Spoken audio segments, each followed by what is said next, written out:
A wonderful day to you, saints, in the name of Jesus. I am Prophet Lakmo Due. Ndauya nhasi, I just want to confirm a prophetic word yandakapa musi wa 18 February 2021.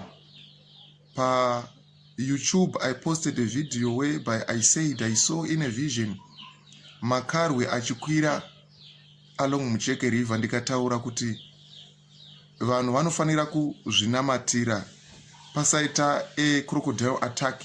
Kune vanhu vanoshanda zvikuru sei vanoredza, vamwe vanotsvaka jecha, vamwe vanochera pit sand along Mucheke River. Recently there has been a sighting yamakarwe aonekwa achikwira along Mucheke River, and the video ndo iri kutevera pazasi.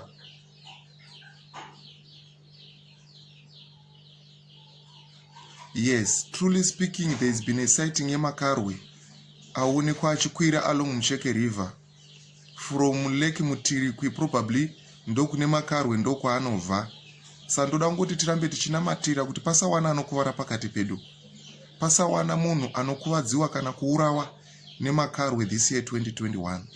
So I want to confirm the prophetic word that I gave to be true, kuti Mwari vanotaura uye vanozviratidza, asi kutaura kwaMwari kutichenjedza, kutaura kwaMwari kutidzivirira.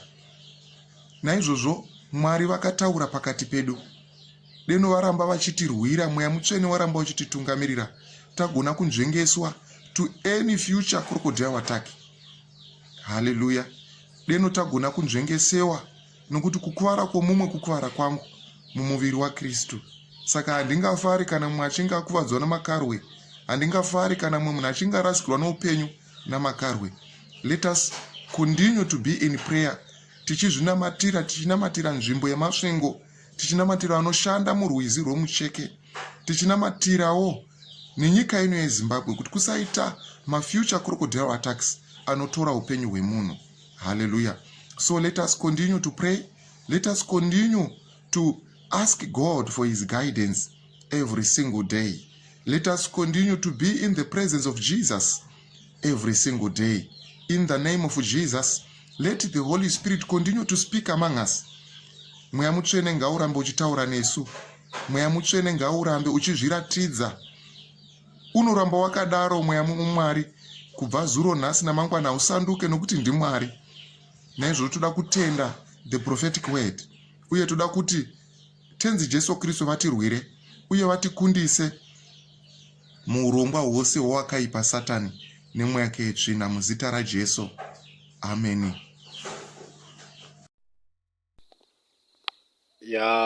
Toda kuyambira vagari kuRujeko, kuC nekuB, kuseri kwecheche Roma maMucheke mune macrocodile arimo, makarwe. Saka toda kuyambira kuti vana musarega vana vachitambira maMucheke anomuona pachidombo crocodile iro. Saka taikumbirawo kuti vanoona nezvekuchengetedzwa kwemhuka, please, muno maMucheke mune garwe ririmo. If I'm not mistaken, anokwana kana 3-4 macrocodiles arimo. Saka tinoyambira kuvagari vokuRujeko nokuRujeko C neB kuti ramukuona iri icrocodile iri, garwe iri riri pachimuti. Saka pane vana vanotombouya vachitambira kuno, kutokumbirawo tapota kuti National Park uya muzogadzirisa, muzotora mhuka isati yadya vanhu. Ndatenda.